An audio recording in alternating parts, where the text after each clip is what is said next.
Fresh Perspectives. My name is Gail, and my guest today is somebody that probably a lot of you already know. So I'm going to introduce her to you now. Her name is Beth Southworth, and she is proprietor of Halfacres Farm between Mayville and Chautauqua on the Lake Road. Thank you for coming on today, Beth. Thank you for inviting me. Oh, you're welcome. It's always a pleasure to see you. Now, I've invited you on today to talk about your business. Apparently, your parents started the business. When did they do this? They did. About a little over 45 years ago now. They moved to the area. My father at the time was working for Farm Credit, and they came in and purchased the house there on 394, and we started a vegetable garden in the side yard. And at the time, the Chautauqua Institution was at a certain popular year, and somebody happened to stop by and talking with my father said, if you have extra produce from your garden, put it out by the road, and undoubtedly it will sell quickly. And so at the time, we did that and just had a couple things out of the garden, and we saw how well it went. And my dad decided to take $5, which of course back then wasn't a lot of money. I mean, it was he didn't have much, and took it to Fredonia to some friends that he knew grew corn, and came back with a bag of corn. We had a card table out by the road, and within a half an hour that bag of corn was gone. How do you know how many years were in the corn? How many years were there to be sold? Yeah, a bag of corn holds 65 ears, which is 65 5 dozen plus 5 counters. So yeah. Oh, okay, Yeah, so okay. 65 years. Okay, was this a pay and take stand? No, actually, my mom and dad, of course, started it out because my brother and I was less than a year old when we moved to the area, and my brother was, still infant also. So they started it, and then as soon as my brother and I were old enough to do math, my brother would do the math part, and I would do the bagging of people's produce, and we would sit out by the road at our card table, and eventually it became several card tables or a picnic table and card tables. My brother and I would just sit there, and we would stand up as soon as the car pulled up, and we'd do the bagging of, and he would do the math in his head, and that's just how we started out, and we've just kind of grown bigger ever since. Wow, that's quite a story. and that's how they went about doing it. Well,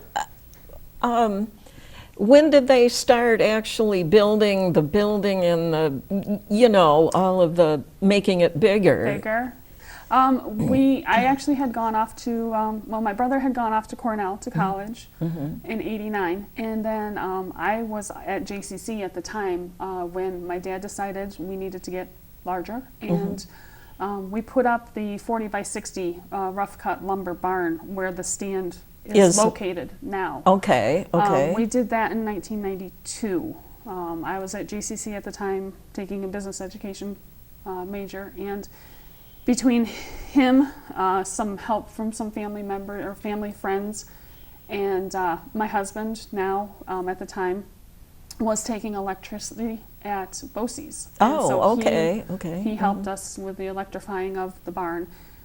So we put the barn up, and then we also put up a small, just a hoop house beside the barn where we started with the plants. That was what the greenhouse was in the beginning. It was just a small, 40-foot hoop house. Okay. Okay. So, and then as we saw that wasn't enough room, we then added another 150-foot greenhouse off the back of the barn, which is just for growing. It's a growing house. And at the time, the little hoop house out front was just the only public access sale house. So, and then we found we still didn't have enough room, so we put up another 150-foot house in the back. So we now are the size of 2 40 by 60 barns and 3 greenhouses that cover over 12,000 square feet of growing space. Okay. Now, as far as the name of your business, would you tell the viewing audience, in case somebody doesn't know your family, how you happen to name the business? Sure. The last name of our family is Haffenden. So it is spelled H-A-F-F. And so my dad thought it was just kind of catchy to use those first 4 letters. Because at the time we owned only about 2.5 acres right there at that property. And we actually had purchased a restaurant up the road from us a little bit. You purchased a restaurant too? Yeah, the old Dog and Suds restaurant. Oh, really? We used to own that for a few did years. you? Yes. Yeah. And that's actually when he kind of came up with that name, and it really stuck. Yeah, yeah, because it sounds like the word half, not spelled the same, but sounds like, but it's because spelled that way because of your family name. I can remember when Neil Fisher was alive. Do you remember him? Yes, I do. Yeah, he used to, we were friends with him. We live out on Bloomer Road, right next to the property where he grew the potatoes that he sold. And I remember he used to refer to your dad, he'd say Heffenden. Never your dad's first name, just a Heffenden, you know. So, but anyway, he had quite the potato business. He did, and it was funny because I actually remember from when I was a child.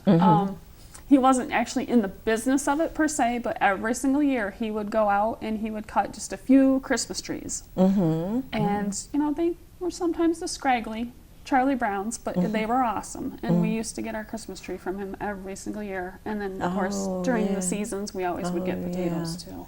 Yeah, I remember there was something about him and your dad and Christmas trees. So, but he was a really nice man. I enjoyed visiting with him. I remember him telling me the most interesting stories about the history of his family, you know. So, okay. Okay, so you have a greenhouse where flowering plants are grown. Okay, so tell us about what goes on in there and what all different kinds of plants you have in there. Okay. Well, we have plants that usually start coming to us, just tiny little plants, about, you know, just a little plug plant, in the second week of March. So you actually order them from someplace then? Some of them we do, yes. Some of them we do get the plugs from different companies. We have some local growers that grow for us also. But usually we start getting those that second week of March, and then we put them into the larger pots or hanging baskets, and then they just grow from there. We do a lot of custom orders for people, hanging baskets, window boxes, pots. We have a very large business, you know, for the custom orders. But we do hanging baskets, we do perennials, we do bedding plants, we have vegetable plants, herbs. You know, the Chautauqua Institution, we get a lot of people in that have their porches that they want to have hanging baskets in the window boxes. And so I have a binder, and I just keep record each year as to what they want me to plant. And you know, I'm always getting new customers, and you know, we have one greenhouse that is just specifically for the custom orders, and that's all. Really? The whole greenhouse is just full of just custom orders. Wow, yeah. Now, did that work out okay for you this year? Did you get pretty much everybody that normally orders from you? I know it's been a rough year for a lot of reasons. Yeah, we did okay. We did okay. You know, in the spring, we didn't see as many of our custom order people back, but we were okay.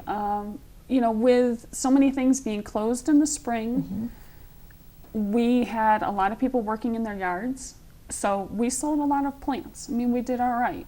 I was pretty nervous when it first started. My plants were already all here, and the COVID did hit, and I was like, oh no. but it all worked out. Everybody played in their yards, and you know, we did okay. You know, my local customers, I saw a lot of local people supporting us, which was awesome. But we did okay, you know, with the plants part. And even then, when we moved into the vegetable season, we did all right, because here again, a lot of the restaurants weren't open yet, so a lot more people were cooking. And they wanted that local produce. They wanted to know, you know, what they were putting in their dishes. Okay. So it worked out okay. Our numbers were down a little just because the numbers of people weren't here. But we still did okay. Okay. Okay, so you sell fruits and vegetables too. How do you acquire the foods that you sell? We have some local growers. The family actually that we get the corn from, we have dealt with them for a good 30 or more years. We do have some growers from Northeast Pennsylvania, some from over near DeWittville. Some of the stuff that we bring in that's not local, because I try to provide everything for people. I mean, I bring in, you know, the lemons, the limes, the bananas, just because people are looking for it. Oh, sure. So, you know, some of that kind of stuff, I looked to, you know, some guys that can bring that into me. One place would be Berjota's down in Lakewood. You know, I get some of the kind of stuff from them that I can't get local. Okay. But I do have a lot of local growers that we have dealt with for so many years that just, you know, they've just become part of the family. Oh, so. yeah. So you're all good friends and everything then. So anyways, you have been participating in the farmers market at the Chautauqua Institution the last few years. And you said that went pretty well this year? It did. We just started the farmers market in 2017. We were new to it, and at the time we only took on 3 days a week. They are there 6 days a week. Which the second year that we did it, we did start doing the 6 days. We did start this year 6 days a week. We just found that the people just weren't there. Oh, yeah. So we went down to just 3, but we did okay. Here again, the numbers were down a little bit just because the numbers of people weren't there. But I'll even say, you know, those Chautauqua people, they supported us really well. So that's good. We did okay. That's good. Well, they're looking for something local to eat and everything. I wonder how the restaurants over there did. Did you hear anything about that? I heard a little bit, not a lot. I know when you first went in the gate, they always had a sign there listing which ones were open and what they were kind of offering for people, both shops and restaurants. So I know there was some stuff open down there, but I know it was more limited than usual for them. Well, I do know that now, because of COVID-19, after the Chautauqua summer season got over with, I discovered that in order to get in there, you need to get a pass. Now, on account of that, I don't know if they're keeping track of who goes in there so that they can contact people if something starts going around or something. Yes, they do, because actually, end of the season, they actually required me to also get a pass. Because what I do at the end of the season is I'll go in and I'll pick up those custom order pots because I store them for the winter for the people. And what they're doing is they're just kind of keeping count of who's in there, how many are in there, and then when you leave, just in case there is some sort of, you know, outbreak, they can notify the people that were around at that time. Oh, okay. Okay, I just wondered about that. Because normally you can just go on in, you know. Right. Nobody's there to notice and all of that. So, okay. Well, why don't we talk about some of the foods that you sell both at your own Halfacres stand and at the Chautauqua Institution's craft market? Okay. Well, we offer the local produce when it is in season. And as I said, I do bring in some non-local product just because we've got a lot of people that are looking for the citrus. They're looking for the bananas. And even still, when, you know, because our season is so limited here because of the weather, I will bring in, you know, some non-local tomatoes and stuff earlier in the season just because people are looking for it. Right, right. Early in the spring, sort Correct. of, when you first open up. Correct. Yeah, because you figure in the spring, You mainly just have the leaf lettuces. You have the asparagus and then the strawberries and then the leaf lettuces. So there's not a lot of local really early on. So I'll bring in some of that stuff from Brigiota's and say, okay, you know, I've got the people asking for the tomatoes and stuff, so I'll bring it in. So that I just want to keep the customers happy. Right, so I bring in some of the stuff that, you know, people want local, but I also say, well, I don't just strictly do local because I know the people want this other stuff, the lemons, the limes, the oranges, the bananas.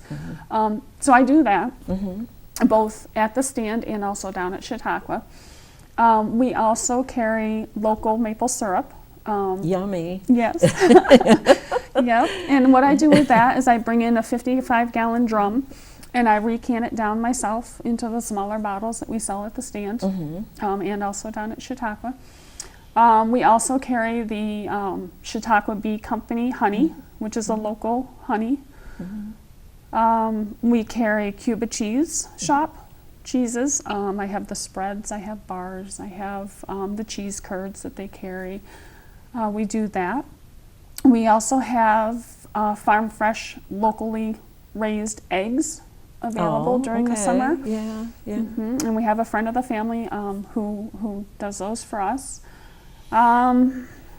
We do McCutcheon's products, which is jams, jellies, condiments. Our most popular one is a pickled baby beet.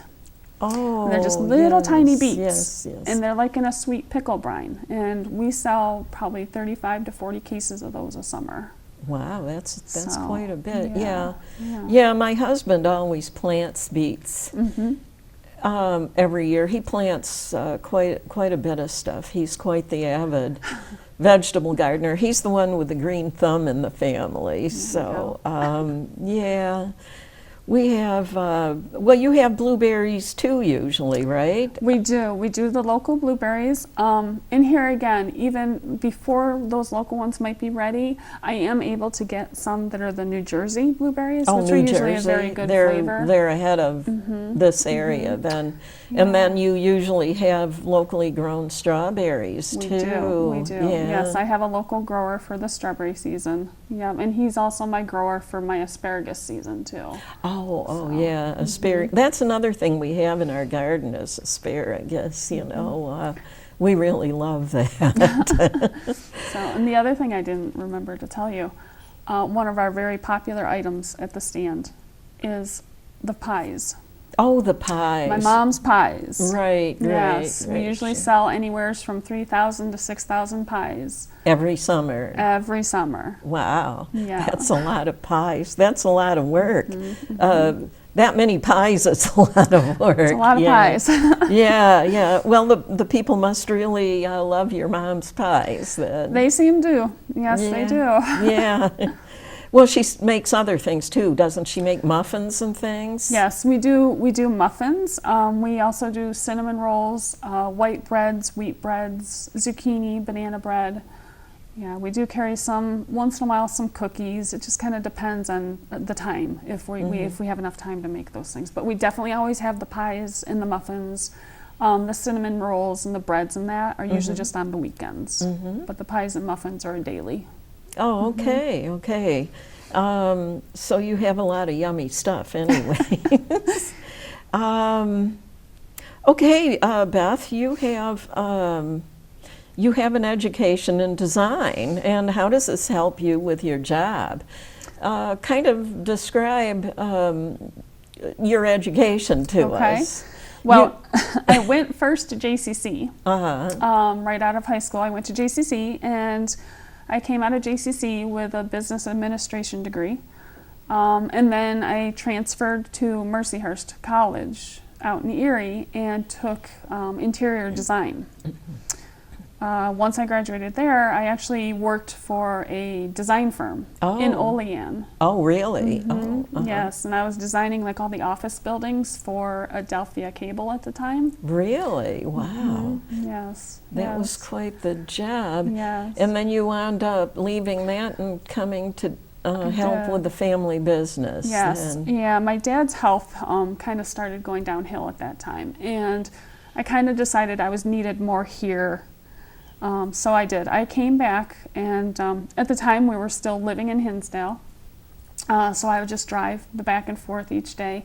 Wow. To start working back into I was here on the weekends, even when I was in Olean working at the design firm. I was here on the weekends helping out still. But I decided I needed to be here full time. So I did. I started driving back and forth each day. And then eventually we moved this way. My husband's job, transferred around a bit. So we ended up working here, living here, and he was in Falconer at his new job, and I was back with the family business. And we've been in this area now, living in this area now, probably for 15, 16 years. So, but yeah, my dad's health was going down, so I decided this is where I needed to be. So, and he was working with me, getting me ready, and then we did end up losing my father in 2009. I remember that because I remember finding out because I somehow wound up helping the Malinowski family, and apparently your dad had been coming over to visit Ed Malinowski every morning or something like that. And Yes. I was going over to visit with Ed every afternoon, Monday through Friday, and I remember he was crying one day when I got there, and he told me that he was feeling really sad because your dad had passed away. What was your dad's first name? George. George Heffenden, yeah. Yes. He said George Heffenden had passed away, so Yes. so yeah, that was a very sad situation Yes, then. yes. And we'll get along, later in the interview, we'll get back to your connection with the Malinowskis. Jeff, I believe we're ready to go on to the pictures now.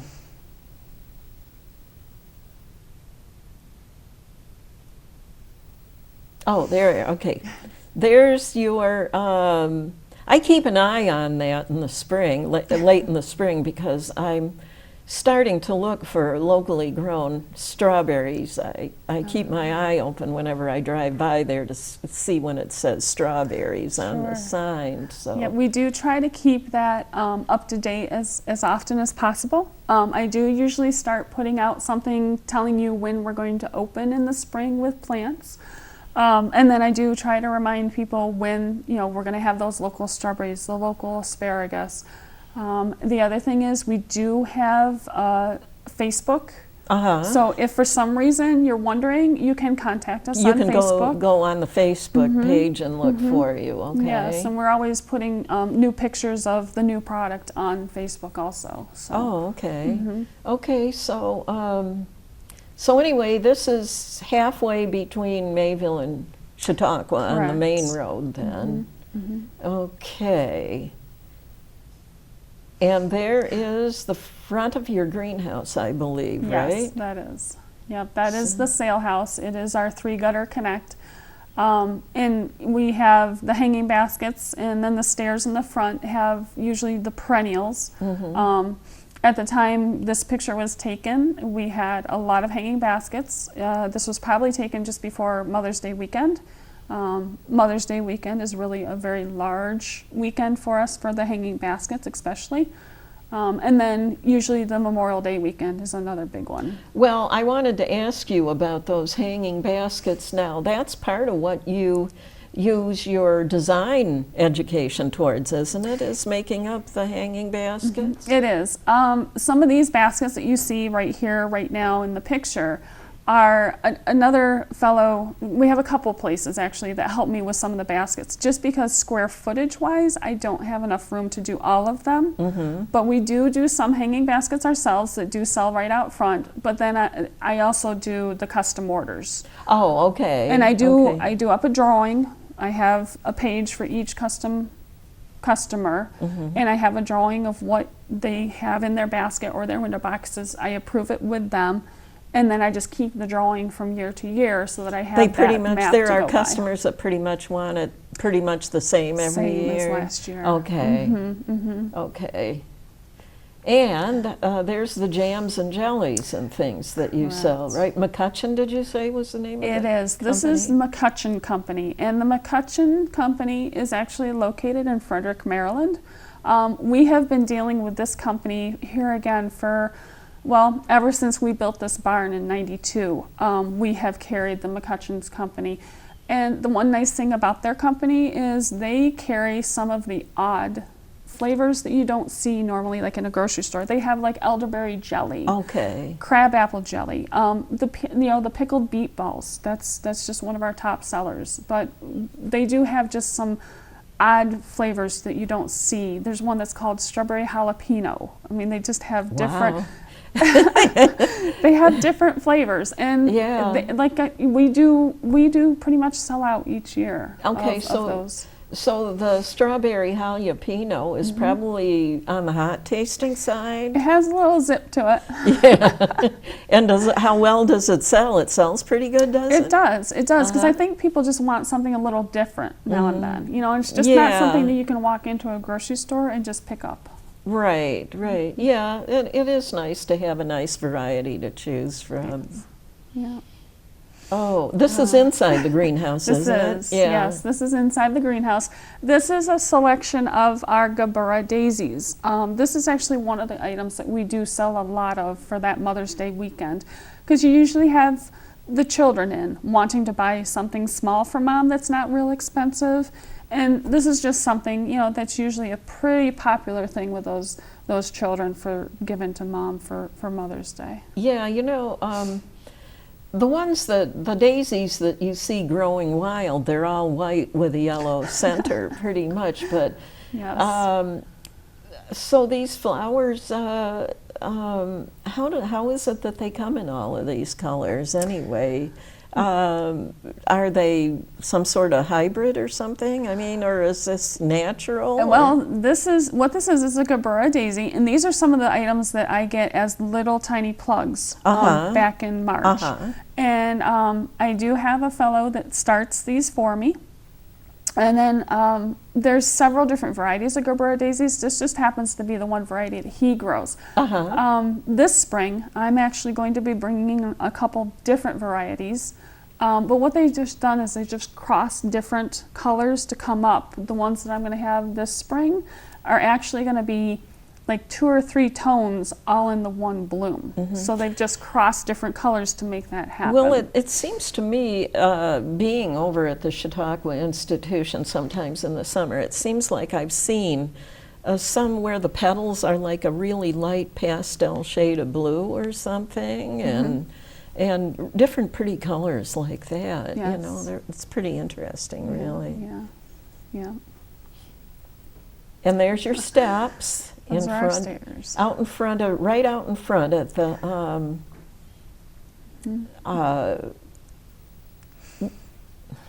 right in front where people can see it when they pull in.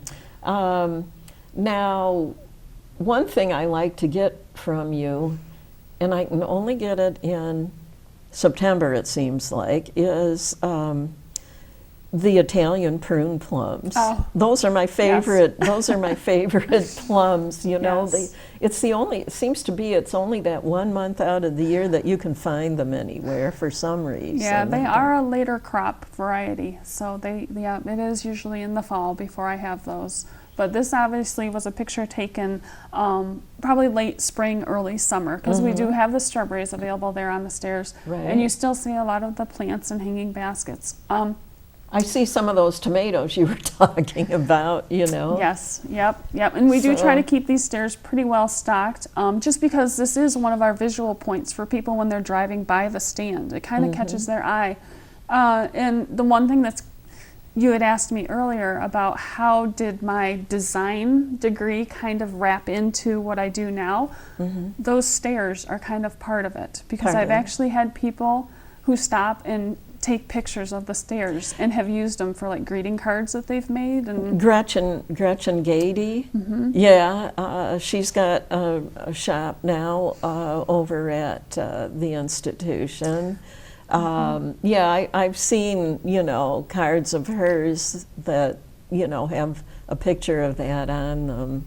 So, Yeah, I'm kind of particular when it comes to my stairs because you can't have red next to red or you can't have green next to green because it makes it stand out just that much more. And it's always to mix at a diagonal. to mix up the colors. Yeah. Yeah, it just catches your eye because it makes it stand out more. So. And there's your maple syrup. That is my maple syrup, and the Chautauqua Bee Company local honey is also mixed in on that same display rack, and that's always just inside our door on the Chautauqua side of the barn. Yeah. Yeah, maple syrup is really good tasting, and you carry honey from somewhere then too. It is. The honey is the Chautauqua Bee Company. The fellow that does the honey is located just down the road on Victoria. We just had, up through a couple of years ago, my husband and I had honeybees. For quite a few years, actually, for maybe close to 30 years, we'd had just a few hives, for our own supply and giving to relatives and friends for gifts and things like that, but the last year we had them, they didn't make it through that winter, and we haven't gotten back to it again yet. But we did it for a really long time, but not as a full-time business. If you were going to do honey as a business, it would have to be all you did because it would be a lot of work. Yes. So, but we really enjoyed that. Good. So. He was starting. Oh, there it is. Yeah, that's inside the greenhouse too. Yes. Yeah, that is a picture of the inside of our actual sale greenhouse, which is the one right out front. The one where people can go inside and pick out things to buy that they want. Yes, the back two greenhouses are not public accessible just because the walkways aren't safe to walk through because they're small, they're skinny, because we're trying to use up as much square footage as we can to grow. Right. And so this greenhouse that we have out front is wheelchair accessible. It has cement floors, so you can get around very easily in a wheelchair, and they are wide enough, to be able to make the turns and whatnot. And it's just, we keep it picked up. The hoses aren't on the ground. There shouldn't be any reason for falls, trips, or whatever. But yes, this is the front sale house. And the ones right there in the front that you're seeing, the purple and the white and the red, those are some of the New Guinean patients, which is a very popular item here again for down at Chautauqua Institution for sure, just because they're good for shade. They love shade. Yeah, they're pretty resilient, aren't they, in patients? They are. If they start to get wilted because you haven't been getting around to water them, or the weather's been real dry or something, all you have to do is soak them real good. That's and right. they bounce right back. They bounce right back. They do. Yeah, they do. Yeah. They're very resilient, and if you forgot them and you just give them a bottle of water, even that size, and you come back in an hour, they'll be all happy again. Oh yeah. It's, you think your plants have died, but they haven't. Oh, okay, no. This is kind of inside your building, isn't it? This is actually a table that runs, it actually sits right behind the set of stairs, and it runs right across the front of our barn. It's still an exterior table. Here again, just give us a good display of our produce. That's usually the quartz and pint basket produce. Well, it looks like you've got cherries between two varieties of string beans, is what it looks like. Yes.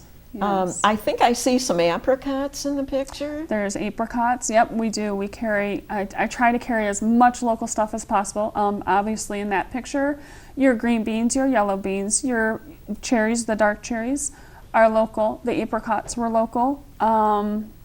There are peaches and pears.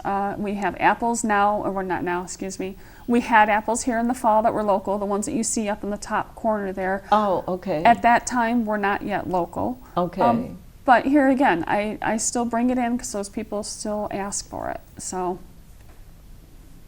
Yeah. A lot of people like to eat apples year round. We kind of get away from it because once, the summer things start coming. Sure. So. Yeah. Yeah, as soon as the local stuff's here, I get it in there. Because I know the people really are looking for that local. Right. So, and here's another picture with more string beans and tomatoes and Yes. peaches. This is our interior on the Mayville side of the barn. This is just a display here again in the front with just the quarts and pints of stuff, and then behind it we actually have baskets of like individual products. Like if you just needed one tomato, there's a basket back there that has a good pile of tomatoes. You just grab one. Same thing with the zucchini and yellow squash. Some of the stuff that's not able to go into the quart and pint baskets, we have inside, just for people to pick one or two, or be able to choose what they want. And then off to the right hand side of that, we have the help yourself cooler, which has the Cuba cheese, the local farm fresh eggs, and then there's extra backup of these same items that you see here, just so that we've got it there ready to just reload real quick as soon as stuff sells. And then you carry, in the fall you have apple cider too, right? We do. Yeah. Yes, in the fall. I see some eggplant over Yep, there. we've I got love eggplant. Yeah, and this is our Chautauqua side of the barn. Here again, this is just showing a display of our individual, we've got the local leaf lettuces and the zucchini and yellow squash that's local at that time. I think I'm seeing some sweet potatoes, maybe? We do. We have, those aren't local in that picture there. That would have just been, here again, some of that product that I brought from Brigiota's. But we do. We have the big baking potatoes. We have little red creamer potatoes, the little salt potato guys. We have the local leaf lettuces, the lemons, the limes. Look like some broccoli and cauliflower in the picture too. Yeah. There's there is a recipe that I really like. It's called cauliflower poppers. It's where it's you bread it with seasoned garbanzo bean flour and stick it in the oven and bake it. And that sounds good. it's really good. Okay, so what is this? Okay, this is just showing you one of our displays down at the Chautauqua Farmers Market. Okay, right on the grounds at Chautauqua. Correct. Yeah. Yes, down in the grounds. We are located up near the main gate. They have us in a building that's kind of next to the police department, the fire hall, and the laundromat. And the laundromat part, yes. Yeah. And here again, I try to take down a full selection of what we offer here up at the regular stand. We do cut flowers. I do flower arrangements, cut flowers. We do cut glads when glads are in season. The famous beet balls there on the top of the one crate. We do have the maple syrup and the local honeys all down there at the grounds with us. So I cover usually 4 to 5 tables down at the market. So we've got a pretty good selection down there too. That's a pretty good amount of the farmer's market that's there, Yeah, that's inside of what I think might have been a garage for fire trucks at one time, I think. I think so. It has 2 garage doors on it, and there is an awning that it usually doesn't come out during season, but it does say across the front of it, Chautauqua Farmers Market on the awning. Yeah, there's people that come there and sell stuff that's ready to eat, like pizza and other baked goods and things. Yes. Things too. Yes, there isn't. That's some of our Cuba cheese that's offered down there too. Yeah, somebody sells gazpacho, at least the last I knew. Connie. Yeah. That's Connie Wright. Yes, she does. And she's very popular down there with that. So, but yes, and there is an Amish girl there who does have baked goods, some jams and jellies of her own. And then there's another lady down there who does her own honey, her own local honey. Pictures. Oh, okay. Thank you, Jeff. So, not to look for any more pictures. We've gone through with the pictures. Okay, so anyway, you really love what you do, apparently. Then I do. I people have always asked me, and I said, you know what? If I didn't like it, if I didn't enjoy it, I wouldn't be doing it. I grew up doing this. I know it. It's in my blood. Yeah, it's just your nature. It's part of your personality to do this. And it's a perfect place for me because I actually have a diet that I am not able to eat any meat, any dairy, so I sell fruits and vegetables I'm all set. Yeah, yeah. I knew that I knew that you had that problem where you couldn't eat any of that stuff, but I'm kind of like that, but not since birth like you were. Oh, yes. Yeah. Yes. Yeah, I found that switching at the point in my life when I switched to a totally plant-based diet, it completely changed the way I felt. You know. Yeah, So- I've had it since birth, but yes, I am strictly fruits, vegetables, and that's about it. Even beans are too high in Too high in protein protein. for Yes. you, right? Yes. Yeah. Yeah. Well, that's pretty interesting. I'd never heard about that before I met you, you know, so. Well, a lot of people around here know who Coach Malinowski was. Would you describe to us what your connection to the Malinowski family is? Sure. You're married into it, sort of, aren't you? I did, yes. Doc Malinowski would have been my husband's Great uncle. great uncle. Right, right. My husband was the grandson of Ed Malinowski, which Who is was Doc's brother. Doc's brother, right, Yes. right. Yeah, and we married in '96, and actually, Grandpa Ed Malinowski, was the one who married us in '96, and Well, he could perform marriage he ceremonies? was I didn't know that. yes, he was a retired judge. So Oh, he was oh. reinstated to marry both my brother and his wife, and then myself and my husband, because it's kind of funny. We actually are married to brother and sister. Right, right. Your brother married your husband's sister. So anyway, that's the connection, and it was through Doc Malinowski that I met Ed. Okay. So I remember I had been asked to come by every day and check up on Ed. Yes. That was the last summer. He passed away at the end of the summer, I remember Correct. that. Yes. And, he owned the fishing camp across the street Right, from Big the Ed's, stand. Big Ed's Cabins. I remember, I think it was about a year or so after he passed away. The following spring, I think it was, I came into your farm stand, and your mom goes, "We're buying Big Ed's Cabins." She sounded Yes. she sounded so excited, Yes, you know, we like did. she was really happy about it, you know. But, yeah, because it was, we lost my father in July, and then it was a month later. that Ed we- passed away. So we lost Grandpa Ed. And at the time, his daughter and son kept the business, you know, and kept it going for that year. But they kind of decided it was going to be a little more than what they wanted to handle. So between my brother and his wife and my mom and my husband and I, we were all trying to figure out how are we going to keep this in the family, because we didn't want it to leave the family. Right. So my mom and my husband and I were down here figuring something out, and meanwhile up in East Aurora, my brother and my sister-in-law were trying to figure out what to do up there.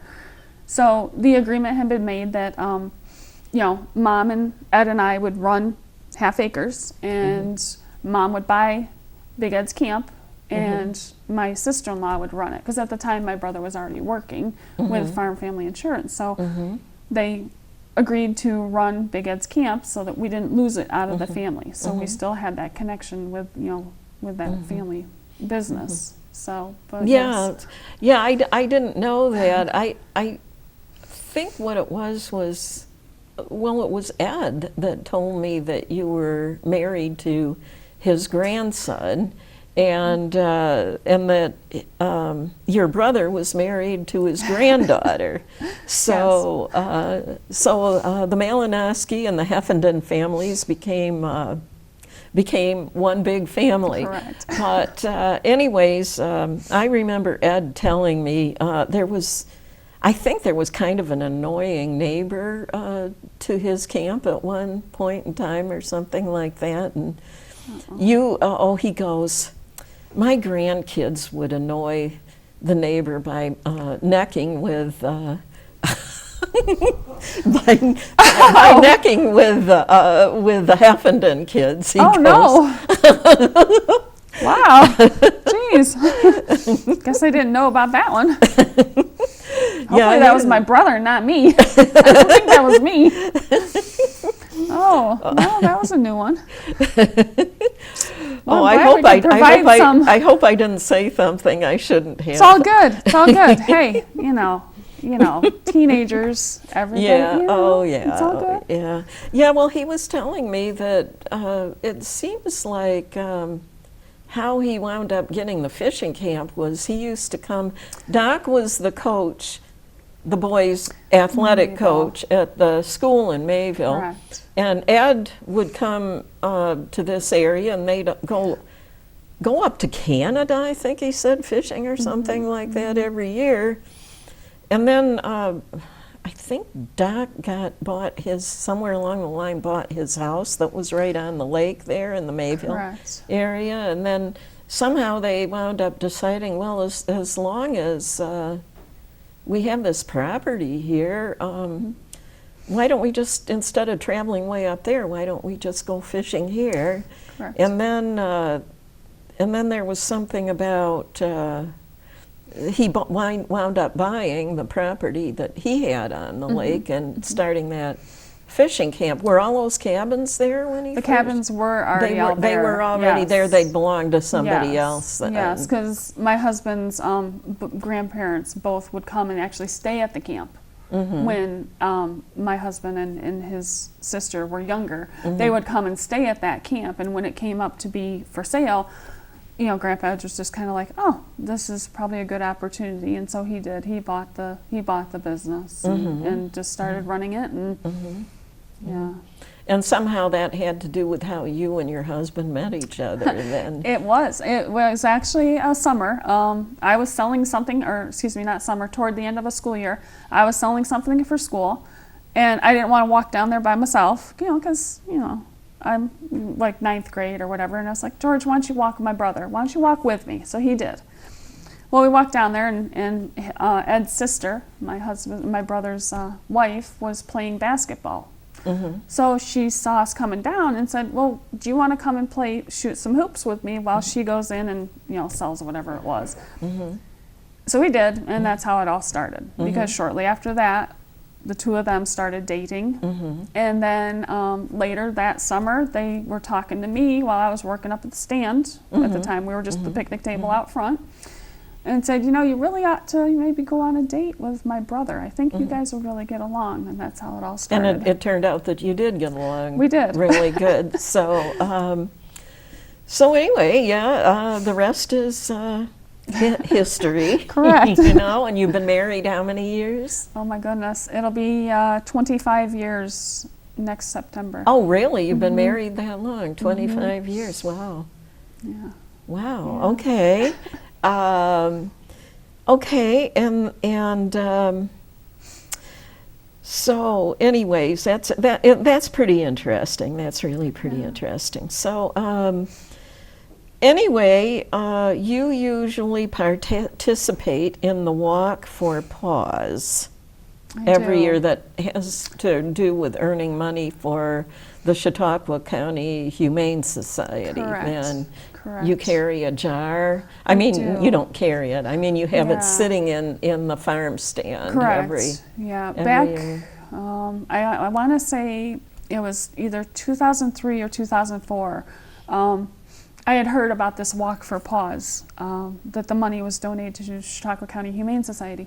And I was like, I really want to do that. So I checked it over with my dad, made sure it was okay with him, and I just made a jar. It was just a big glass pickle jar. And he slit the top for me, and I put it out on the counter. And what I would do is just ask customers if you had any extra change, and wanted to donate it. Awesome, they could just put it in that jar. And at the end of the summer, Chautauqua Humane Society usually does their Walk for Paws in October. Usually at the Chautauqua Institution. Correct. Yeah. Correct. Yeah. This year they did it at the mall just because of with the COVID and everything. They did it at the mall indoors? It was at the mall indoors this year. Oh, was it? Oh. Yes, because they matched up with that Happy Hounds business and had like a costume party and all that. So, but I put a jar on the counter every year, and it's there the entire summer. And all the money that goes into that jar, I then donate to the Humane Society at that Walk for Paws season. Yeah, So, yeah. and I guess I didn't hear exactly how they were going to do it this year, but I thought Yes. because of COVID-19, I wasn't sure if you were actually going to be able to do it or not. Yes, So, we had to social distance. We had to wear the masks, you know, but they did. They were able to still hold the walk. So, and my son volunteers there. He's 13, so he needs me to go with. So both of us volunteer for the Humane Society. So we just kind of thought it kind of nice to, you know, have that little extra there. If people wanted to donate to it, it would just help them out a little bit. And, you know. Okay, speaking of the masks, you carried some. Somebody made some We that you did. sold? Yes. We had a friend of the family who just happened to pop in one day in the spring, and she says, "Oh, I make masks. Would you be willing to carry some?" And we did. We carried them for the summer, and they actually sold fairly well. She has them so that they have that little wire across, so you can bend it right over your bridge of your nose. Oh, yeah. Yep, we do. We did Yeah. carry those this year. You said they're more comfortable than a lot of them. They were, because I actually had one that she made that I wore at Halloween time. They had the orange with the black cats on it. I and- saw that. I saw Yes. that. That was the Yes. day I came in to ask you if you would come on Fresh Perspectives. Yes. We're doing this, the first interview, the first Saturday in November, and would you like to tell them why you were able to? November was the month that we picked. Correct. Well, at the time, we were open when you stopped in and asked me. And what we do is we go through the fall season until we're fairly well sold down on product. So I got to the point where around the 23rd, 24th of October, we were pretty well sold down. So I close. But what I do is I close just for a bit. We are going to be hauling Christmas trees. Right, because you sell them in the month of December. Yes, yes. So what I do is I will start hauling Christmas trees November 14th and 15th. And then we will take that week to get them unbaled, set up, tagged, and ready. And then we start selling Christmas trees November 21st this year. Is that that's going Before to be before Thanksgiving? Yes, it's the Wow. weekend before. And people actually buy them that early. They do. They do. It's actually surprising how many people actually put their tree up during Thanksgiving weekend time because they have family here. And while they have those out-of-town guests, they like to sometimes put them up and do the decorating because we also carry wreaths, so they like to decorate. Yeah. You know, I've noticed in recent years people have gotten to putting up decorations on other holidays. Like you'll see Easter trees and Yes. all kinds of Halloween stuff. And Yeah, we actually had one customer that came back and told us that her tree lasted so long that she was actually able to keep it up until Easter. So she changed the decorations. her Christmas tree? Correct. Yes. How did they get them to last that long? She must have just kept that water to them, and the house must not have been real hot because the guys I get my trees from, it's an early cut. I mean, it's a cut that is just before I go to pick them up, so they're fairly fresh. And as long as you keep that water to them, you can also sometimes add a little bit of 7-Up to the water. And 7-Up? Correct. 7-Up helps keep them? It helps make them last a little. I know it sounds At crazy. one time I heard aspirin. Aspirin is another one. Yes. Aspirin, but you've got to be really careful Yes. because if your house pets want to Correct. drink the water, You don't want them make to. sure you have clean water out somewhere not too far away Correct. for them to drink so that they're not. Yes. Because you don't want your pets drinking water that has Right, aspirin right. in it. Oh, It's no, bad. no, It's no. definitely bad for them. But I hadn't heard the 7-Up Yes. part of it. So Yeah, it helps it last. Yeah. And as long as you keep that fresh water to it, I mean, they should last. And the other thing is the temperature in the house. If you have a wood heat, sometimes the wood heat is hotter and drier, and so Oh, it'll yeah. tend to dry that tree out quicker. Oh yeah, yeah. So, yeah, just depending on the heat and how warm you keep it in that house. But yes, she did. She said she kept it up. and just change the ornaments for whatever. So it was still in good enough shape to have it for a decoration on Easter. On Easter. Was that one of the years when Easter fell in March? It fell a little earlier in the season. I think it was the one that was at the end of March. Yeah, Yes. because you can have it till Easter can be anywhere after the first day of spring, depending on the year. I think it has something to do with the full moon. Correct. Somebody Somebody told me Easter is determined by, Easter is always the first Sunday after the first day of spring or something like that, I think. So, so she put like Easter ornaments Correct. on it. Yeah. Although you'll see, you know, the trees that grow in people's yards with fake Easter eggs hanging Right. out of them and things like that. And some people go all out for all of the big holidays. So yeah, that is. Well, we're down to 2 minutes left. Is there anything else you would like the viewing audience to know? Not really off the top of my head. I mean, you know, other than just, you know, we do offer a lot of different things. Hopefully we can keep everybody happy, whether it's local syrup, local honey, you know, the fresh produce, the plants. You know, I mean, if anybody needs a pot done up, you know, come and see us. You know, I'm always able to take on more custom orders. And there's your sign again. And there's the sign. Yep, and we will, you know, you can always that call must have us. been, that was on a cloudy day, wasn't it? It was, yeah. Although I think pictures do turn out better on cloudy days. Yes. There's something about it. Yes, Yeah. yeah. But we're always willing, you know, to, if you call, you're best to call us because we are a seasonal business. Our hours aren't always the same. Do you want to throw out that phone number real quick? Sure, here? sure. Yeah, our phone number is area code 716-753-2467, and you can call us anytime. I mean, whether we're open or not, we can at least give you ideas, you know, as to what we have to offer, or if we don't have it at that time, we'll tell you when we're going to be open again and what we will be having. So. Okay, so pretty soon you'll be doing the Christmas trees. We will. Well, we've come to the end of another episode of Fresh Perspectives, and I want to say thank you again for being so kind as to come on. And I will see those of you in the viewing audience on the next episode. Thank you. You're welcome. Thank you.